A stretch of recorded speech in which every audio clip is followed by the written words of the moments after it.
Today I'm going to take a walk around the reservoir at Draycote Water.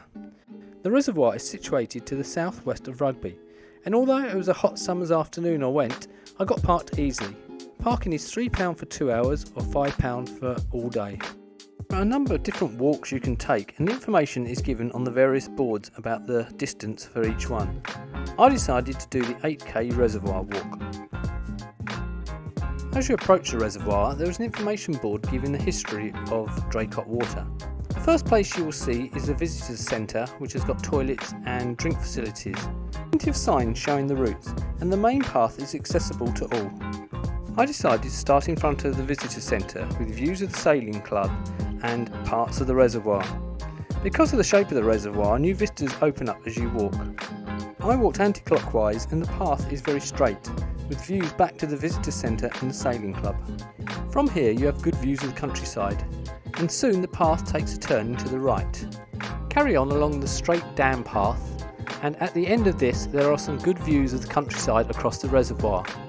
When you reach the furthest point west, which is 1.6 kilometres from the visitor centre, you have a sign showing various options, including the Memorial Gardens. This sits slightly back from the path and is very restful.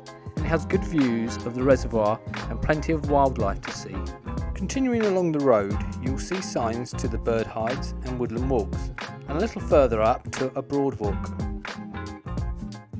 If you continue on the road, you will see narrow paths to the left. These are not suitable for bikes or wheelchairs, but do offer some shade in the sunshine. As you come out of the wooded area, you will see another view of the reservoir and the sailing club in the distance. The path here is much better, but it soon goes back into a wooded area and is rather overgrown and can be difficult to navigate. This path you come back out onto the road, which was shaded. Further up there are parking areas for fishermen and again good views of the sailing club. At this point you are just under halfway round. You do need to be careful when walking on the road, as you are likely to see cyclists and scooters. This is one of the few uphill sections, and as you go over the top of the hill you are then afforded some wonderful views of the reservoir again and the sailing club. Here you can see many fishermen in boats, and if you now leave the road and follow the path on the left on the grass, it leads to a bit of beach where there are lots of geese. To get back to the main road, head up the slope. Here there is an information board about the butterflies that you may see on the site. As you approach the corner there is a small jetty, and you are now just 3 kilometres from the finish. This is a straight path, and from here you can not only see the fishermen but sailing boats out racing. From this path you get good views across the entire reservoir.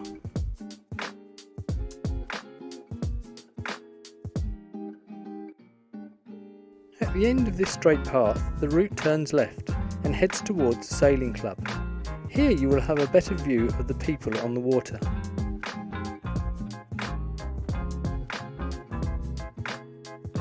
The road now takes you behind the sailing club.